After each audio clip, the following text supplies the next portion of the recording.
Hello, and thank you for joining me. My name is Olivia Brennan, and today I'm going to talk to you about sleep hygiene. I serve as the Assistant Director for the Office of Student Life and Engagement with USF Health Shared Student Services, and I am also a certified health, wellness, and nutrition coach.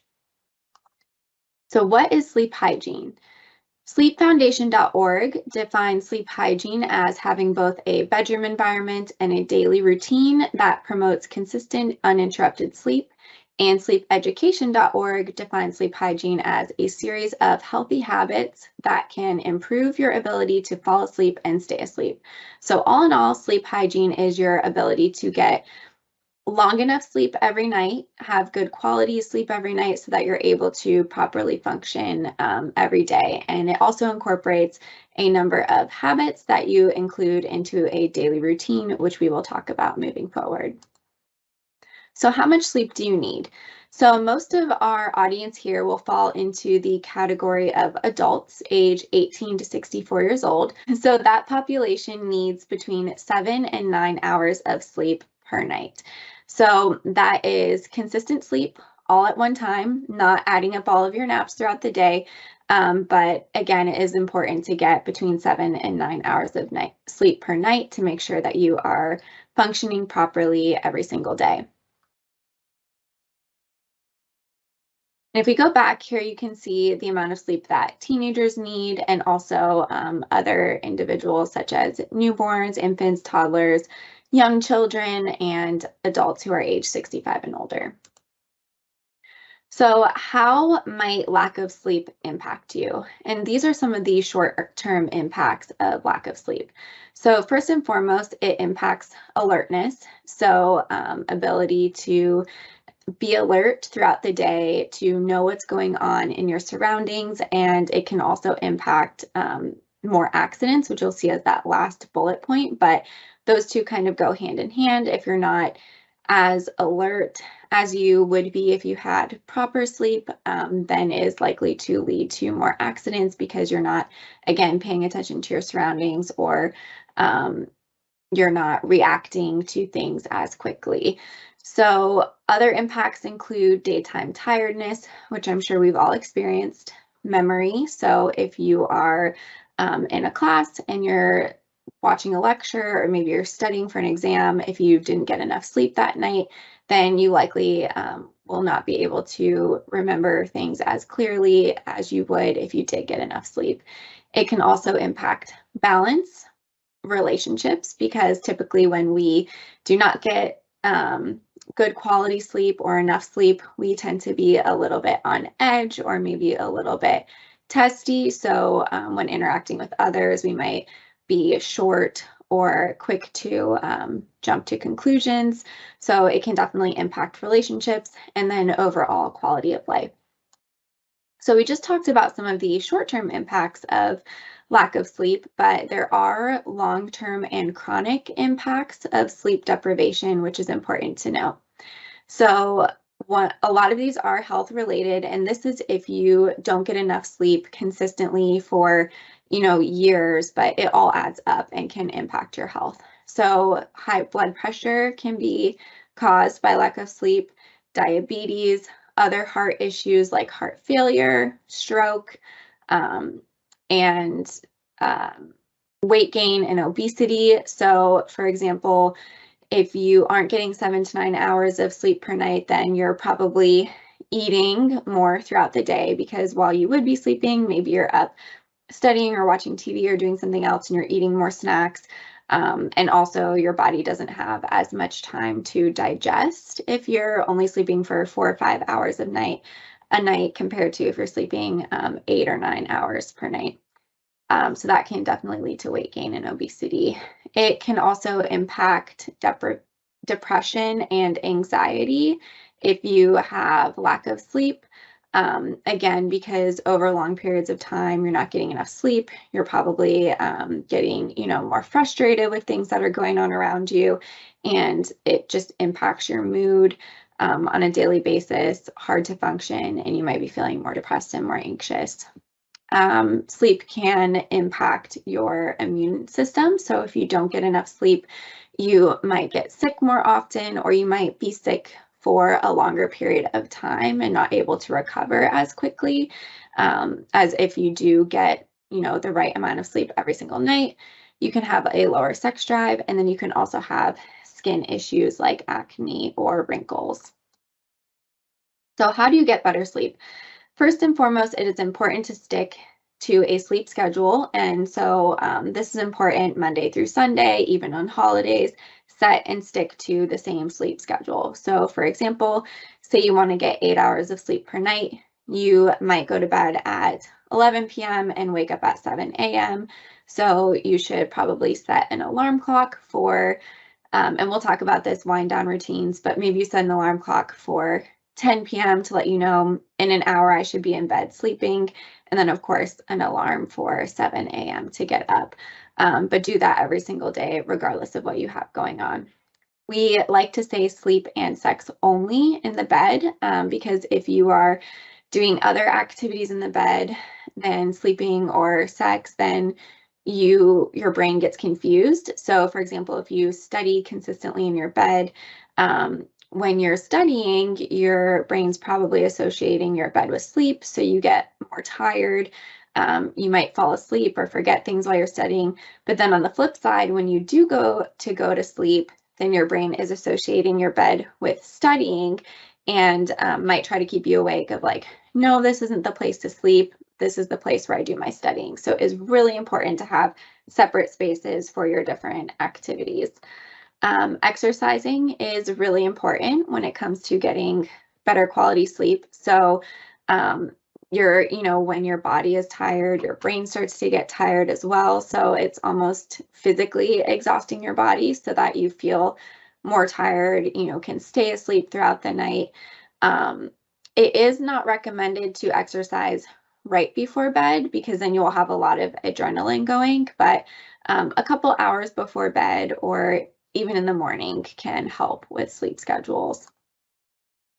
So continuing on how to get better sleep, another strategy is to limit caffeine past 12 p.m. because it actually does stay in your system for, it can be 8 to 10 hours. So even though you have a coffee at 2 p.m., you might think, I go to bed at 10, I'm going to be fine, but there can still be traces of caffeine in your system that can keep you up for longer than you would like to be.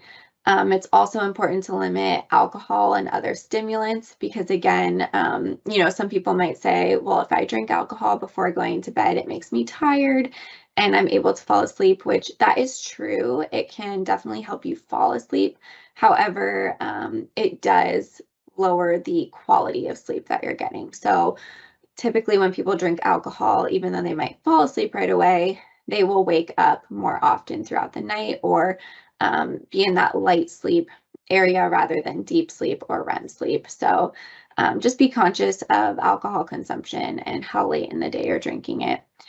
And then eating lighter meals at night. So you want to make sure you are eating enough that your stomach is full and you're not hungry when you go to bed, but don't overeat to the point that you're uncomfortable because again, it will be harder for you to fall asleep and stay asleep if your stomach hurts or if there's too much food and you're having trouble digesting. So we always recommend to pair a protein with a whole grain or complex carbohydrate because it will keep you full. You're getting energy from the protein, but you're not, hopefully eating a bunch of sugar that will keep you awake or make you feel sick at night. Continuing on, also I recommend to cut technology at least 30 minutes before bedtime. That is because it, again, is very stimulating to the brain if you're looking at your phone or your computer or the TV screen. I would say even an hour, but I know that's hard for students, so at least 30 minutes. And if you are unable to completely get rid of your technology 30 minutes before bed, then I would recommend putting on blue light blocking glasses or maybe a nighttime mode or blue light mode on your devices because that blue light does stimulate your brain and will keep you awake for longer.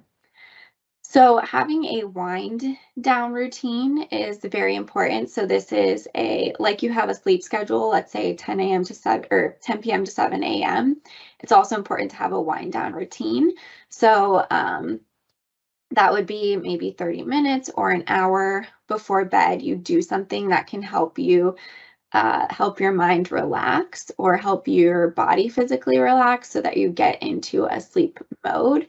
So this can be something like reading a book before you go to bed. Maybe it's journaling, doing stretches, something that you routinely do every day that helps you get into the mindset and the, I guess, physical space to go to sleep. Again, it's all about mind tricks, tricking your mind. You know, when my mind will start to think, when I start to do my stretches at night, that means I'm getting ready for bed. Or when I start to read, I'm going to get a little bit tired, and that means it's time for bed. As a part of your wind down routine, it's also important to shower and change clothes, even if you're not dirty. Again, there has been studies that show showering before bedtime, again, tricks your mind into, you know, I'm washing away the day, I'm starting fresh, and I'm going to go to bed, wake up feeling new, rather than just, you know, keeping your sweatpants or leggings on that you've had on all day and jumping into bed.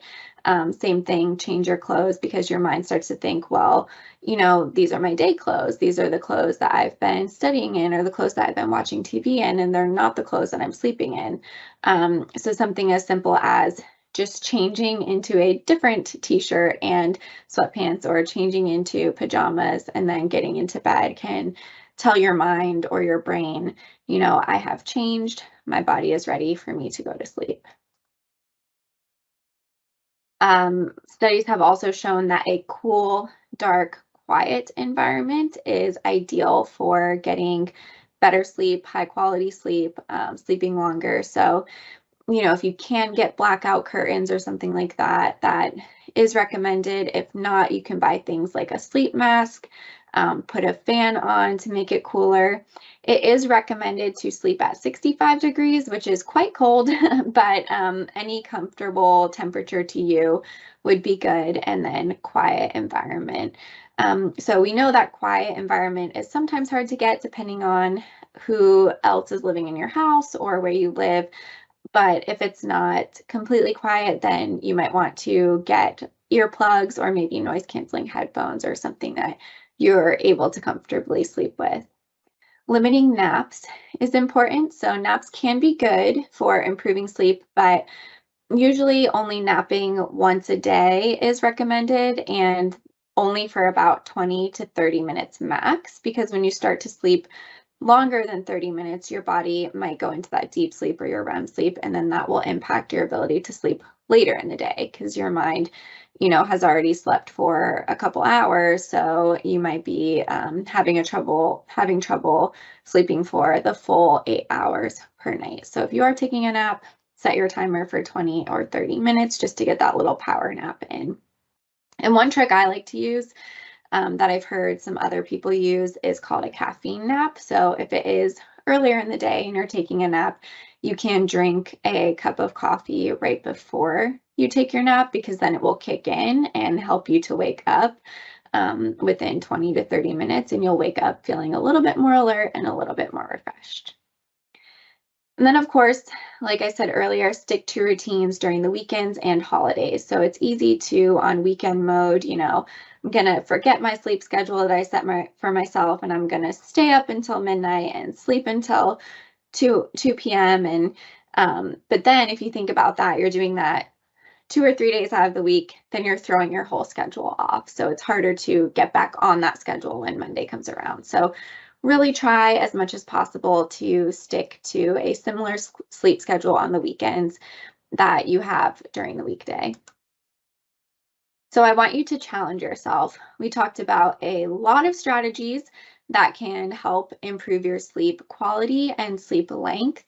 And I know that it is hard if you don't do any of these things to start incorporating every single one of them right away. But I do challenge you to try at least one new sleep hygiene practice this week. So even if that's taking a shower and changing your clothes before bed, or maybe it's doing some stretches before bed, or setting your alarm, at least one new hygiene practice this week, and try to stick to it for 7 days. If you're able to do that one, then maybe you pick a new one next week and you stick to that for another 7 days. So then I would challenge you to each week pick a new sleep hygiene habit so that you can test them out and try to stick to it for 7 days. And then hopefully after that 1 month, you will find at least one, maybe more, that you're able to consistently incorporate into your daily schedule or routine. So I do want to touch on some sleep disorders because these are things that are out of the scope of what I do as a wellness coach or a nutrition coach.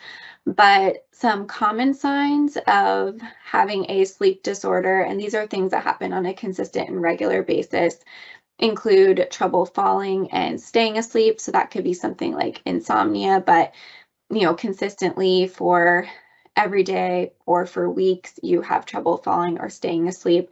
That could be a chronic issue or a sleep disorder.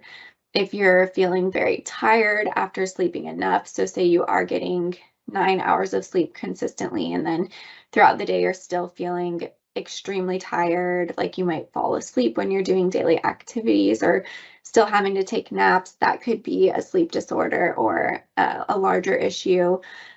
Difficulty with everyday activities due to tiredness, frequent loud snoring, pauses in breathing or gasping while sleeping, something like sleep apnea, tingling in limbs at night. That could be like restless leg syndrome, or potentially that your limbs aren't getting enough oxygen, and hard to move when first waking up.